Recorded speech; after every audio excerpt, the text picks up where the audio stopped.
সেই বন্ধুরা হোয়াটসঅ্যাপ আজ মিষ্টি ভরা বাজার লড়াইয়ের নয়ন সাপ দীর্ঘ এক মাস সিয়াম সাধনার পরে অনুষ্ঠিত হয়ে গেল পবিত্র ঈদ উল ফিতর। তাই ঈদ উল ফিতরের দিন তো সব দোকানদারি সব বন্ধ। এর লেগে আমার ফোনের সাইকেলটা লইয়া বাইরে পড়ছি, যাই আমি হলো মিষ্টি ভরা বাজার। কারণ হলো এই বাজারে যাওয়ার লাগে আমার এক ছোট ভাই পরিচিত, এ আমার এক ভিডিওর মধ্যে কমেন্ট করছেন যে ভাই মিষ্টি ভরা বাজারে একটা ভিডিও করতা, আমার বাড়ি হেন বাজারটা মেলা দিন ধরে দেখি না। তো এইটাই হলো মিষ্টি ভরা বাজার। মিষ্টি ভরা বাজারে ডোহার লগে লগে কিন্তু আপনারা দেখতে পারবেন একটা সুন্দর খেলার মাঠ, তার লগে দেয় সেটা হইতেছিল মিষ্টি ভরা নওজোয়ান উচ্চ বিদ্যালয়। এই বিদ্যালয়ের একজন প্রধান শিক্ষক ছিল, সে হচ্ছে আলী আকবর স্যার।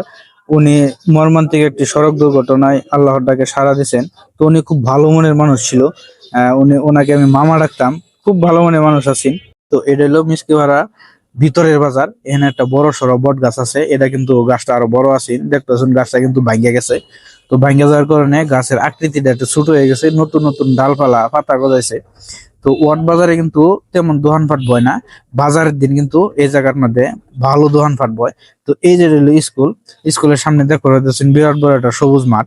তো এখানে কিন্তু কচি কাঁচা ছেলে মেয়েরা কিন্তু বিকালবেলা খেলাধুলা করে, বা বড়রাও কিন্তু এখানে খেলাধুলা করে। তো মিসকিভাড়া বাজারটা মোটামুটি বড়ই আছে।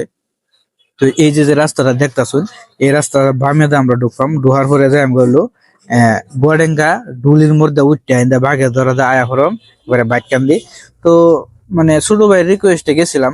ঈদের দিনটা খুব এনজয় করলাম, ঘোরাঘুরিও করলাম, ভালো লাগছে সর্বোপরি। মোট কথা হইলো ঘোরাঘুরি করতে আমার কিন্তু সেই ভালো লাগে। তো ঘোরাঘুরির ফাঁকে কিন্তু হালকা পাতলা ভিডিও করি, মানে মোট কথা মিলে সব কমই হয়, ভালো লাগে, মন মাইন্ড ফ্রেশ থাকে। আবার ভিডিওটাও করি। এই যে যে রুটটা ঢুকতেছে এনটা কিন্তু আমরা চাল্লত করে ঢুকতে পারবাম, যে আমরা সুজা ডুলির মধ্যে একবারে বাড়িতে হরম কইরা। তো ভালো লাগছে, খুব এনজয় করলাম ঈদের দিন।